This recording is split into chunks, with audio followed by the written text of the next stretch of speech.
this is Stephanie with BestOfAtlantaConcerts.com for this edition of Artist Talk, and I'm here today with Joe Gransden. Thank you so much for meeting with me. Thanks, Stephanie. How you doing? I'm good. How are you? Great. Good, good. So, tell me, what inspired you most to create and perform the music that you do? Probably my childhood. I grew up in a household full of music. My father's a great piano player and singer. My mother's a choreographer, and then it was all around me growing up. My grandfather played professional trumpet with the bands of Harry James and Tommy Dorsey, so it was certainly something I knew at an early age I was going to pursue. Good, good.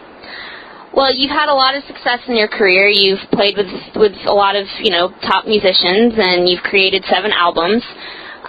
Tell me what that's done for you, for your growth as a musician. It's just been, the growing process has been great. It's, to play with all these great professional musicians and learn from them and learn from their styles has really been inspiring. And then to be able to record 7 CDs over the past 8 or 9 years has been cool too, because I've been able to document my growth, on record, and kind of listen back and see where I was 4 or 5 or 6 or 7 years ago and what I need to improve on. So it's definitely a growing experience to record the records and to play with the great musicians.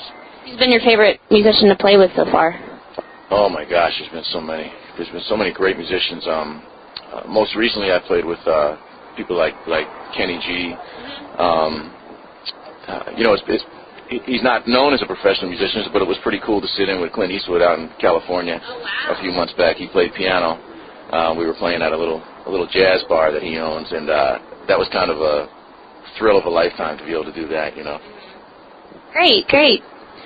Well, you have a very soothing sound to your music, and I've read that you've been compared to Frank Sinatra as far as your voice. How does that make you feel?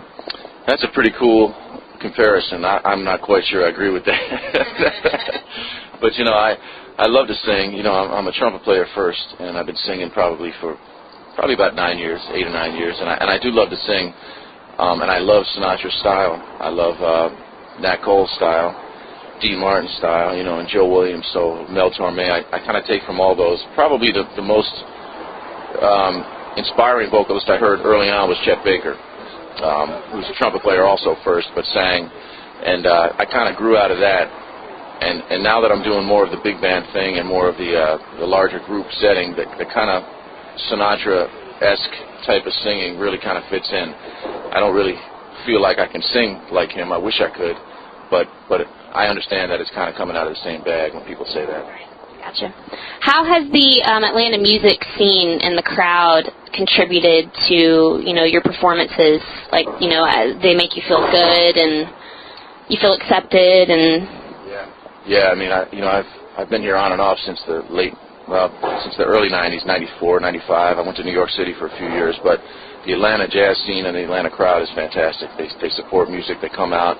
If you promote it, if they know where you're going to be, that's why you guys are such a big help. Yeah. They'll come out and support it. So I always feel accepted. I've always felt great performing here in Atlanta, and hope that continues. Good. So as far as jazz musicians, and I know we kind of touched on this, but is there anyone in particular that's been your biggest inspiration? Oh, yeah. You mean, from bygone eras, that kind of thing? Yeah, I mean, for sure. Miles Davis, one of my favorites. Chet Baker, one of my favorites.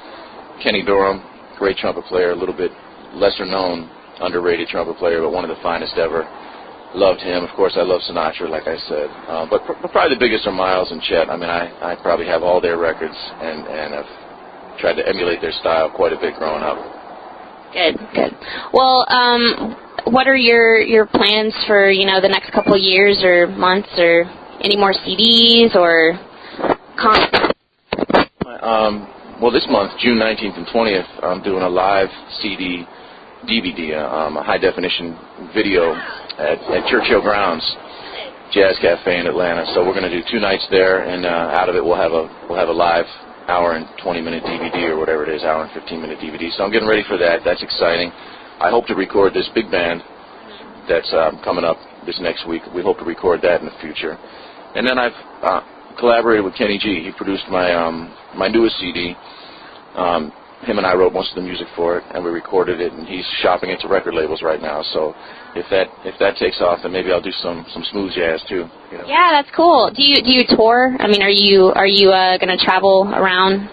Yeah, yeah. You know, I mean, musicians, man, we'll go wherever there's work, of course. But I've been fortunate enough to play with Kenny on some of his tour dates, and when this record comes out with him, hopefully that'll lead to some more touring with him. And then just as things continue to get better and your name gets out there, more opportunities come up. So I'm all about traveling. Good. Well, it's been a great pleasure talking with you today, Joe. You too, Stephanie. I appreciate your time. If you would like to see Joe perform, he's performing on Monday, June 1st at 8:30 at Cafe 290. And to find out more about him and his music, visit joegransden.com. Thank you.